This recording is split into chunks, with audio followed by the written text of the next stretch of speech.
The important thing is, first thing is getting that macro stability. And at least we've seen that Pakistan has done well on that count and has done it relatively fast.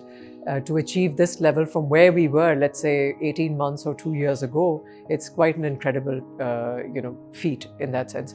So I think that's the most important thing at the external side, getting that right. But we also know that we've been in this place before as well, right?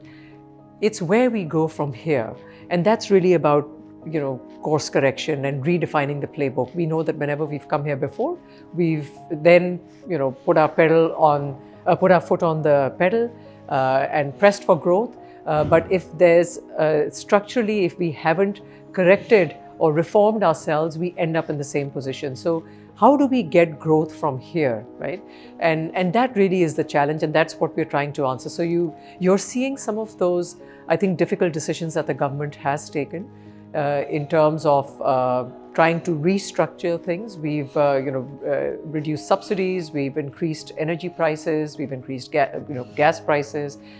We've come up with, in the 26 budget, FY26 budget, we came up with a national tariff policy as well, and which is quite sort of transformative, and if implemented successfully, that will actually make us one of the top 10 reformers globally, right?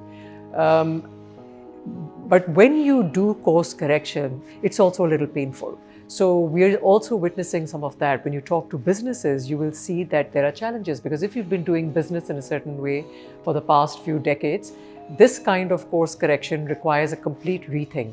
Businesses that made money before are not necessarily the ones that are going to make money before, because what we are looking now towards is productive, export-led businesses. That's what you want. You want rupee imports, you want dollar output. That's what you're looking at. So we're seeing some of that painful correction. I think it would be good to see if there is some way we can smoothen this transition for businesses, for the economy. But I think if we stay this course on the reforms, we're on the right path.